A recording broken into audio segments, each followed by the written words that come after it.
Ay, nandito pala si Inay. Nay, anong problema? Bakit parang malungkot ka? Wala Ha? pa nga yung pambiling gamot. Walang pambiling gamot? Ano ba yung binili mong gamot last time? Robas. Robas? Ano yun? Robas? Yung binili mo? Naubos na yung Robas na binili mo nung nakaraan? Ay, naubos na pala. O ngayon, kailangan mo na ulit ng Robas? Oo. Ay, nako. O, saktong-sakto na. May pinabibigay sa'yo si... Kapalit ko naman eh. Ha? Ay, may dalang bag si Inay. Sakto na. May pinabibigay sa'yo si Ate Marilyn Curay. Pambili mo daw to ng gamot. Ano? O, ay, may dala pang gamit si Inay. O, mukhang padiretso na. O, ayan na yun. Saktong-sakto. So, oven ko nga si ano. Pinabibigay ni Ate Marilyn Curay. Anong gusto mo sabihin, Nay? Salamat ni. Mayroon na akong pambiling gamot. Anong gamot?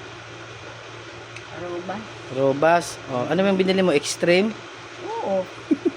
Screen ko. Extreme. Sibagay ko. Ayun. Thank you, Ate Marilyn. Ayan, nakuha na ni Inay yung pambili niya ng Robas. O, marami kang mabibili niya, Nay. Mabilis pa lang, ano, mabisa, ano, yung Robas. Yung binili mo nakaraan. Oo. Yung binigyan ka rin ng homeless, di ba? O, maganda sa katawan. Maganda. Okay. Okay. Mababay na, Nay. Salamat ka na. Pasalamat ka kay Ate Marilyn. Ulit. Salamat, Marilyn. Yan. Pagkaubos naman, bigyan mo naman ako. Anong bibilihin? Yun pa rin. Yan, paano? Anong pangalan? Anong gamot? Robas. Rob. Ano? Tinuro pala ito.